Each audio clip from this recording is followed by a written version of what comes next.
Assalamualaikum warahmatullahi wabarakatuh. Ketemu lagi di channel YouTube aku Lucy Septiana. Baiklah, pada pertemuan ini kita akan membahas tentang laporan keuangan bank.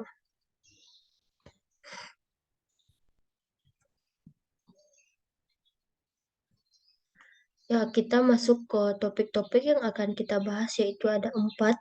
Yang pertama yaitu pengertian laporan keuangan. Yang kedua, tujuan laporan keuangan. Dan yang ketiga, jenis-jenis laporan keuangan. Dan yang keempat, akun-akun pada laporan keuangan bank. Kita masuk ke topik yang pertama, yaitu pengertian laporan keuangan bank. Laporan keuangan bank merupakan media untuk menyampaikan informasi keuangan bank yang dibutuhkan oleh pengembalian keputusan. Laporan keuangan dibuat pada periode tertentu seperti bulanan, triwulan, dan tahunan. Dan kita masuk ke topik yang kedua, yaitu tujuan laporan keuangan bank, yaitu ada 2. Yang pertama, memberikan informasi yang terpercaya. Maksudnya adalah informasi yang diberikan tentang sumber daya ekonomi dan kewajiban perusahaan dengan maksud menilai kekuatan dan kelemahan perusahaan, menunjukkan posisi keuangan dan investasi perusahaan. Dan yang kedua yaitu memberikan informasi sumber kekayaan. Maksudnya di sini adalah memberikan gambaran jumlah dividen yang diharapkan pemegang saham, menunjukkan kemampuan perusahaan dalam membayar kewajiban kepada kreditor, supplier, pegawai, dan lain-lain. Dan kita masuk ke topik yang ketiga, yaitu jenis-jenis laporan keuangan bank. Yaitu yang pertama ada laporan posisi keuangan, laporan laba rugi, laporan arus kas, laporan rasio keuangan, laporan perhitungan kewajiban penyediaan modal minimum atau KPMM, laporan komitmen dan kontingensi, laporan kualitas aset produktif, cadangan kerugian penurunan nilai dan penyisian penilaian kualitas aset, laporan transaksi spot dan derivatif. Dan kita masuk ke topik yang keempat, yaitu akun-akun pada laporan keuangan bank. Yang pertama yaitu ada laporan neraca. Laporan neraca terdiri dari aset yang termasuk ke dalam bagian aset. Yang pertama yaitu ada kas. Kas adalah uang kertas atau logam yang masih berlaku sebagai alat pembayaran yang sah. Dan yang kedua yaitu ada penempatan pada Bank Indonesia. Maksudnya adalah saldo rekening giro bank yang bersangkutan di Bank Indonesia. Dan yang ketiga yaitu penempatan pada bank lain. Maksudnya adalah penanaman dana pada bank lain di dalam maupun luar negeri dalam bentuk interbank, call money, tabungan deposito, dan lain-lain yang sejenis. Dan yang keempat yaitu ada surat berharga. Maksudnya adalah surat pengakuan hutang, wesel saham, obligasi, sekuritas, kredit dalam bentuk yang lazim, diperdagangkan dalam pasar uang dan modal. Dan yang kelima yaitu ada kredit.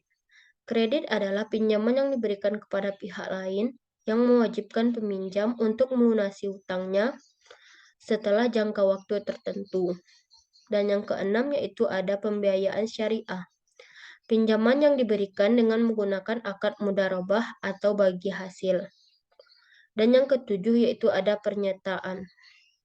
Maksudnya adalah penanaman dana dalam bentuk saham perusahaan lain untuk tujuan jangka panjang. Dan yang terakhir yaitu pendapatan yang masih akan diterima. Maksudnya adalah imbalan yang diperoleh atas penggunaan aktiva atau sumber-sumber ekonomis suatu bank oleh pihak lain. Dan selanjutnya kita masuk ke laporan neraca yang kedua yaitu liabilitas.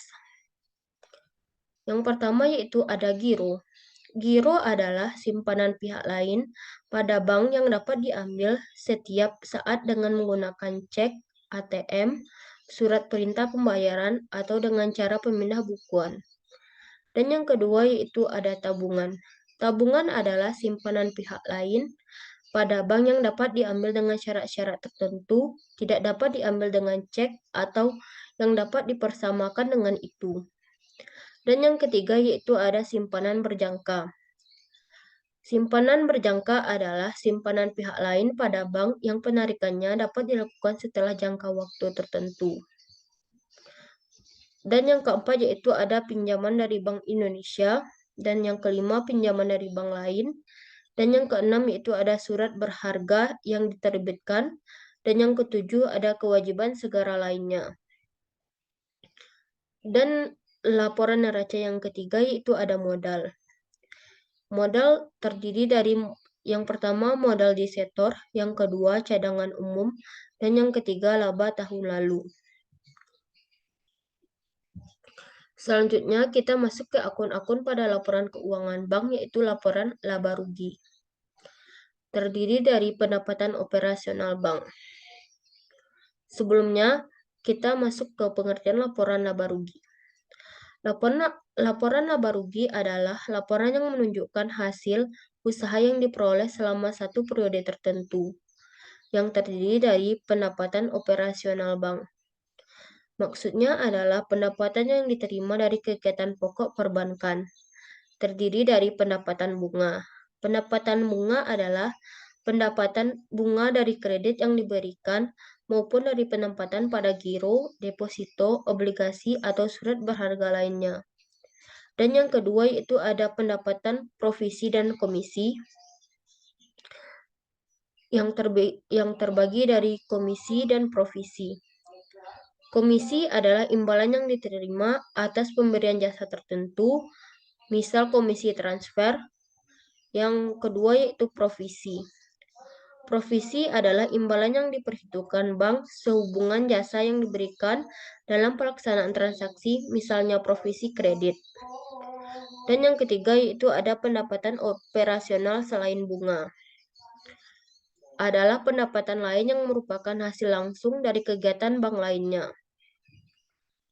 Dan yang kedua yaitu ada beban.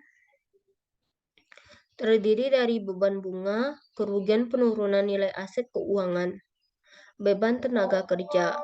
Dan yang ketiga yaitu pendapatan komprehensif, terdiri dari laba rugi distribusikan ke entitas induk.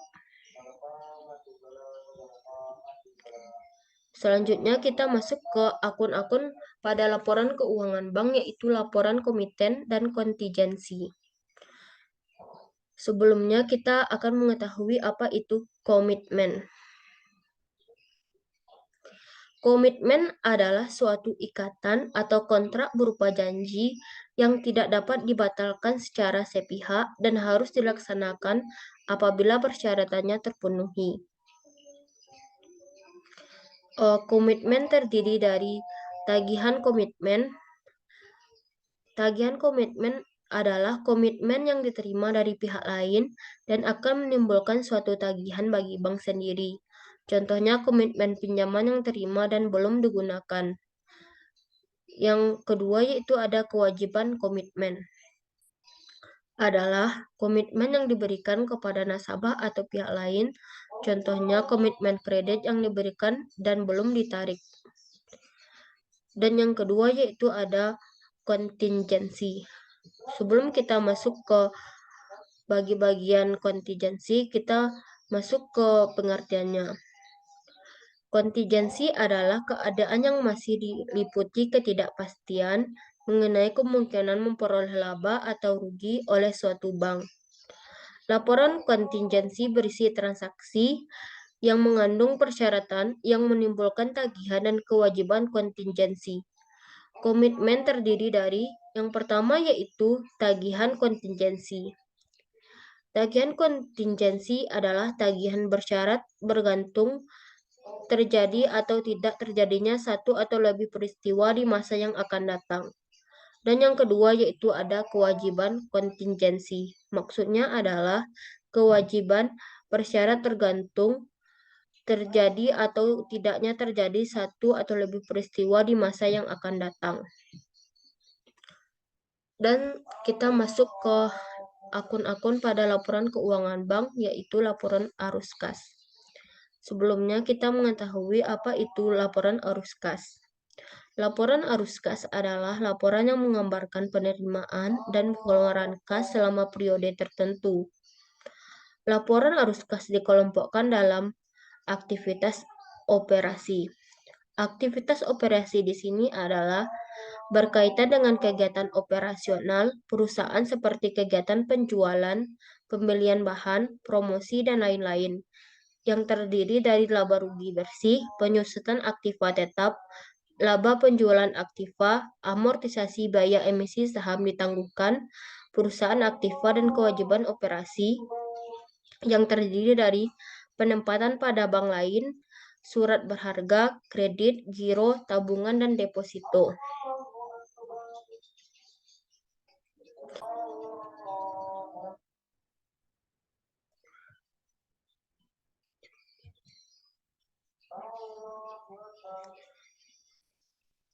Baik, kita lanjut ke akun-akun pada laporan keuangan bank, yaitu laporan arus kas yang kedua, yaitu aktivitas investasi. Aktivitas investasi di sini adalah aktivitas yang berkaitan dengan pembelian dan penjualan aktiva tetap, yang terdiri dari penyertaan saham, perolehan aset tetap, penerimaan dividen. Dan kita masuk ke laporan arus kas yang ketiga, yaitu aktivitas pendanaan. Aktivitas pendanaan adalah aktivitas yang berkaitan dengan upaya perusahaan untuk mendapatkan pendanaan seperti penerbitan saham, penerbitan obligasi, atau mendapatkan pinjaman dari bank, yang terdiri dari hasil penerbitan saham, pembayaran dividen, kas bersih untuk aktivitas pendanaan. Sekian yang dapat saya sampaikan. Kalau ada kata-kata yang salah, mohon dimaafkan. Assalamualaikum warahmatullahi wabarakatuh.